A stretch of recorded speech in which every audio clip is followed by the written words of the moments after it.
Apple recently announced the 10th generation iPad at $449. Due to its similarities with the iPad Air 4, many people are wondering whether they should buy the iPad Air from 2020 or the newest baseline model. There are definitely some differences between these devices, so it's important to choose the right one so you don't waste your money. Let's start off with the displays. They both have the same size 10.9-inch Liquid Retina display with True Tone, so the display is curved at the corners to match the iPad's chassis design, and the display color temperature matches your environment. They both also have the same resolution, but that's where the similarities really end. The iPad Air 4 has a fully laminated display, which helps in several regards. First of all, it's way less reflective, which helps in direct sunlight.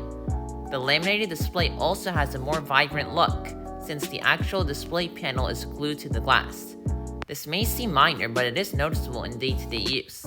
Lastly, when using an Apple Pencil or stylus, the laminated display provides a better experience since the pencil's tip is actually touching the display panel. The iPad Air also has a wide color display, versus the iPad 10, which only has an sRGB display.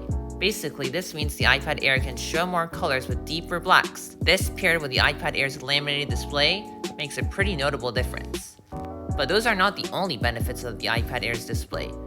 The iPad Air's bezels are also very slightly thinner, which does help with making the device more modern looking. So in the display department, the iPad Air 4's display is much better. Performance is exactly the same on both devices. Both have the same A14 chip from the iPhone 12 series, which does provide good performance.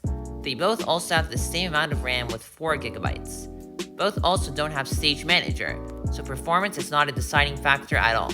Battery is also exactly the same on both with 10 hours of use. Apple Pencil compatibility is a big win for the iPad Air 4, since it is compatible with the Apple Pencil 2. This means that the pencil simply pairs and charges by magnetically attaching to the iPad side. The Pencil 2 also has additional features, such as double tapping for changing tools, for example, changing from a pen to a highlighter.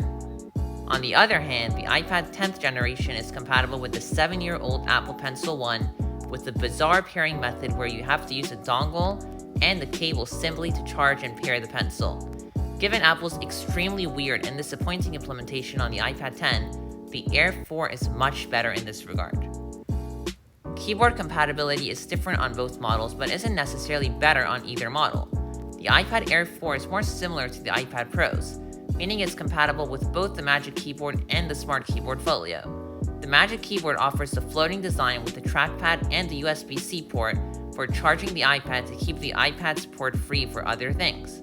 The Keyboard Folio has no trackpad, no floating design, and no USB-C port. For the iPad 10, the Magic Keyboard Folio has a different set of features.